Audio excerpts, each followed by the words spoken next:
ու ամբողջացնելու համար այս պատկերը, ասեմ, երբ որ ես Լոնդոն գնացի, մի էկումենիկ այցով այնտեղ էի,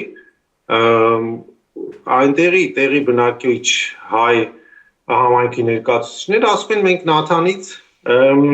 հաղորդություն չենք ուզում ստանալ, որտեղ Նաթանը այդ ժամանակ այնտեղի առաջնորդն էր Անգլիայի, ասում ինչի չեք ուզում հաղորդություն ստանալ, ասում են որովհետև ինքը միշտ իր փեսայի հետ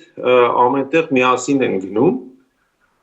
ես հարցրեցի ինչ է սա նշանակում, ասում են դե որովհետև սա ոչ թե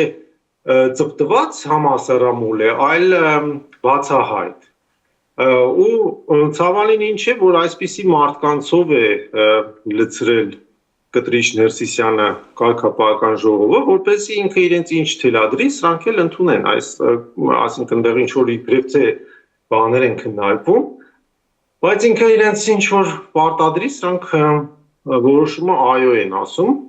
ընդհանրապես առանց ընդվզելու,